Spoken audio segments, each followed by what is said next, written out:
నా పేరు సునీత. నేను ఆర్పిఎఫ్ కానిస్టేబుల్గా పనిచేస్తున్నాను. డ్యూటీ అయిపోయిన తర్వాత మా ఆయన నేను ఇద్దరు వస్తా ఉన్నాం. ఏంటంటే ఎక్కడి నుండి వస్తున్నారు? విజయవాడ నుంచి వస్తున్నాము. విజయవాడ నుంచి వస్తామంటే వెనకమాల నుంచి ఇంకో అతను బాగా తాగేస్తున్నాడు. బైక్ మీద నుంచి ఆడు స్కూటీ నుంచి వస్తున్నాడు. వచ్చేసి ఇద్దరిని కలిసి వెనకమాల వచ్చేసి గుద్దేసాడు. ఫాస్ట్గా వచ్చి గుద్దాడు. తాగి గుద్దేసరికి నేను 5th మంత్ ప్రెగ్నెన్సీ అయ్యేసరికి వెంటనే మా ఆయన నన్ను గౌగా కింద పడిపోయిందని నన్ను లేపారు పైకి. లేపిన తర్వాత ఇంకా అందరూ అక్కడ గుమ్ముగూడారు. గుమ్ముగూడి ఏం చేస్తారంటే ఆయన కీస్ తీసేయమ్మ ముందు బైక్ పట్టుకెళ్ళిపోతాడు. మళ్ళీ కీస్ తీయనగానే కీస్ తీసాను. నేను కీస్ తీయగా నాడు నా మీదకి వచ్చాడు కొట్టడానికి. నేను చెప్పు పెట్టి 2 దెబ్బలు వేసాను అనమాట. దెబ్బలు వేసిన తర్వాత వేరే వాళ్ళందరికీ ఫోన్ చేసి చేయగానే 2 బైకుల మీద వచ్చి అందరు కలిసి మా ఆయన్ని నన్ను బాగా కొట్టారు.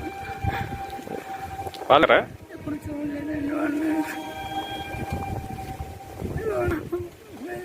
మా ఆయన్ని చంపేస్తామని చెప్పేసి అన్నారు.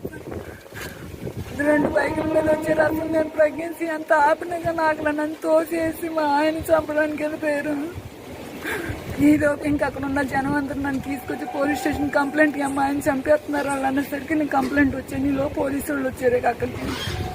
అది జరిగింది. ఇక్కడికి వచ్చాము. ఇంకా పోలీస్ స్టేషన్కి వచ్చి కంప్లైంట్ ఇచ్చాం.